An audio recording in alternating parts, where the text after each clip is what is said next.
Okay, NCERT का fourth solve example discuss करते हैं। यहाँ पर हमें गिवन है 2 blocks on frictionless surface. In blocks का जो मास है that's given as m1 and m2, और हमें ये गिवन है कि दोनों ब्लॉक्स के ऊपर जो है equal force of 5 newton is what we are applying, जिसको हम F से डिनोट कर रहे हैं यहाँ पर। और इस फोर्स की वजह से जो है दोनों ब्लॉक्स जो हैं दे अंडरगो यूनिफॉर्म एक्सेलरेशन। पहले वाले का जो एक्सेलरेशन है that's 10 metre per second square और दूसरे वाले का 20 metre per second square.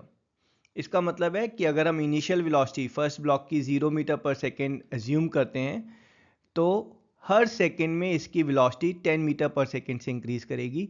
After 1 second it will become 10 metre per second, then it will become 20 metre per second and so on. That's all because of this 5 newton force which is applied.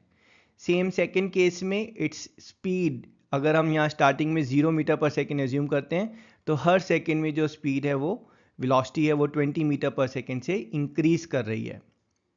तो पहले case में अगर हम force का formula देखें F is m1a1, तो यहाँ पर आपके पास फोर्स वो तो गिवन है 5 न्यूटन, मास ये हमें पता नहीं है, और a1 दैट्स गिवन एज 10। तो ये वैल्यूज डालेंगे, will get 5 is equals to m times of 10। तो यहाँ पर हमारे पास सॉल्व करने पर फर्स्ट ब्लॉक का जो मास है दैट्स कमिंग एज 0.5 kg। ऐसे ही सेकेंड केस में अगर हम अपना फोर्स का फॉर्मूला लगाएंगे मास टाइम्स एक्सेलरेशन, फोर्स दोनों केस में सेम था 5 न्यूटन, तो यहाँ पर भी हमने 5 न्यूटन का फोर्स लगाया है, बट यहाँ पर एक्सेलरेशन जो है वो डबल हुआ है, that is 20 metre per second square.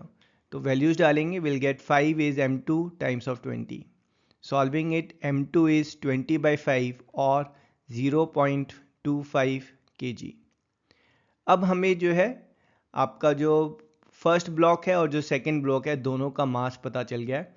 अगर हम इन दोनों ब्लॉक्स को साथ में आपस में जोड़ देते हैं और फिर 5 न्यूटन का फोर्स लगाते हैं तो अब हमारा एक्सेलरेशन क्या होगा?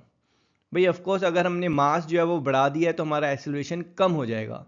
तो पहले यहाँ पर acceleration 10 metre per second square था और फिर यहाँ पर हमने मास और इंक्रीज कर दिया है, तो आंसर हमारा 10 मीटर पर सेकेंड स्क्वायर से भी कम हो जाएगा।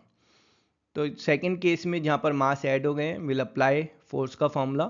Force is mass times acceleration. जो मास है that is sum of these two masses. तो यहाँ पर m1 m2 की वैल्यू डालेंगे 0.5 and 0.25। Force that same 5 newton we are applying. Simplifying it, we'll get acceleration as 5 upon 0.75, which is acceleration is coming as 6.67 meter per second square. And our end statement thus, when we are combining both the masses and applying same 5 Newton of force, then the acceleration will be 6.67 meter per second square, and that's our answer.